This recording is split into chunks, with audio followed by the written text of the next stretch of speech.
Alright guys, welcome back to the first update on Invest 94S, or Tropical Depression 94S, however you want to say it if you're counting in wind speeds. As you can see on the satellite imagery, it's okay.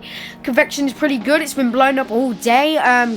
Convection is pretty consistent. It's a lot more consistent than it's been throughout its whole life. And we could be seeing it become maybe a Category 1 tropical cyclone a bit earlier than forecasted. However, that is pretty unlikely due to quite a bit of wind shear at the minute.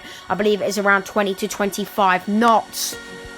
Currently, the storm has maximum sustained winds of 35 miles per hour. That is 30 knots, gusting with winds of 50 miles per hour. A pressure of 999 millibars, and it is moving east at 12 miles per hour. As this latest update brought to you by Curtis Simplified. So take a look at the estimates here. ATCF 35 miles per hour, JTWC 35 miles per hour, the Bureau of Meteorology at 35 miles per hour, and the Curtis Simplified analysis at 35 miles per hour currently. Taking a look at the Bureau of Meteorology's forecast cone, and we can see the Cocos Islands looking to take a direct hit from this tropical low.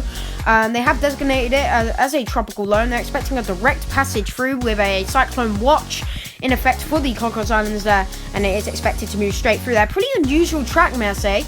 Usually we don't see storms moving east, especially in the South Indian Ocean. Usually they move east to west, but this one's moving west to east, so it is pretty unusual, and it is moving further and further into the Australian region's area of responsibility.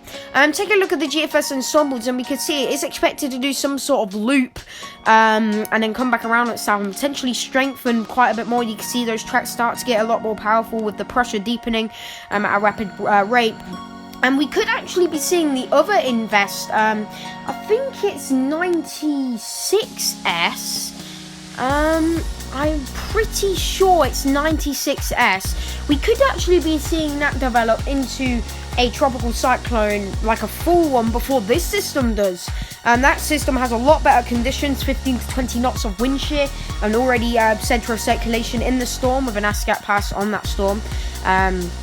But yeah, this system could be a threat to the Cocos Islands with potentially 40 mile per hour wind gusts in the vicinity, with heavy waves and pretty heavy rainfall expected to fall.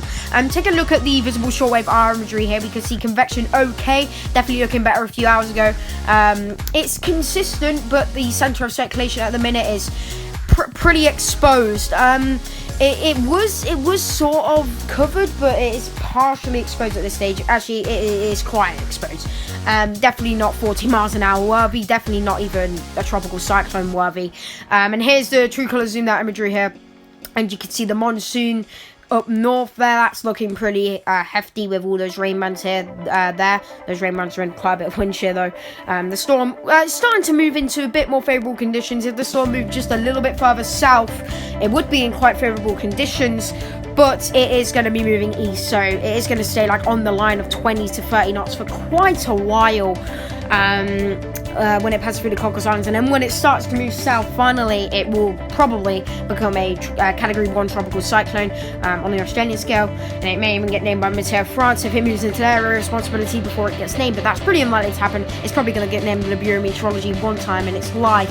Anyway, thank you for watching this update on Invest 94S. I hope you enjoyed. I'll see you in the next update. Peace out.